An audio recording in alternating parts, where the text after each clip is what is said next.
Well, and thanks for joining us on Seabull TV.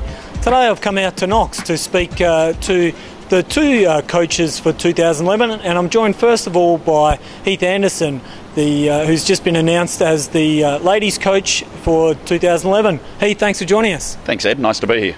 Mate, what's the off-season held for you so far? Have you had a break away from the game, or have you already begun preparations for next year? Look, I mean, I've got such a heavy involvement in our junior program that we've had under 14 nationals, and we've had our tryouts, and that keeps you busy. The only let-off that you get is you're not preparing for a game every Saturday or Sunday. And look, to be honest, our Seabull and D-League girls have been on court for the last 6 weeks, so it's all systems go at the moment.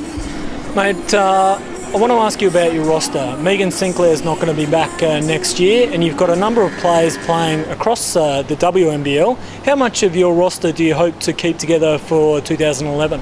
Yeah, I mean, Ed, ultimately we like to build on what we've done over the last 3 years and keep that momentum building with the same sort of roster. But the reality is that we do that in two ways. We do that via recruiting, and we do that from players moving up from the D-League and trying to get a bit of improvement across the board.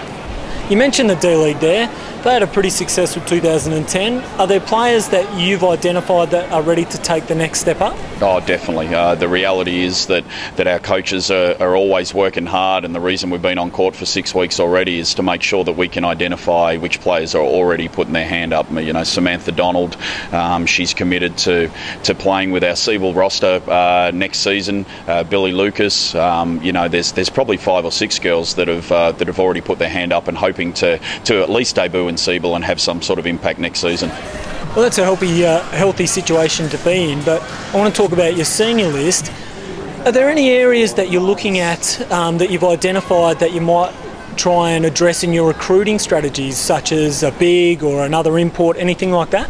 Yeah, always. I mean, we do our exit meetings at the end of every year and work out, what our deficiencies were, and we're always after quality people. But if you asked me specifically, it would be you're always looking for another quality tall and a scoring option. And the thing I've focused on this year is bringing a little bit more leadership to what we're trying to recruit as well. So I think that will stand us in good stead for next year. Mate, You've come so close in the last couple of years. The championship decided in 2009, close again this year. Has it left any emotional scars, do you think, on your team, or can it be used as a motivational factor?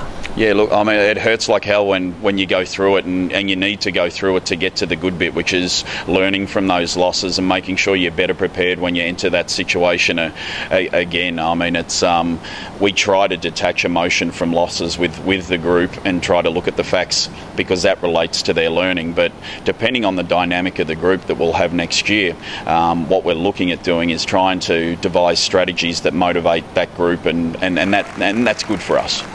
Okay, mate. Well, it's a long season ahead, but let's hope you can go one step further in 2011. Good luck. I appreciate your support.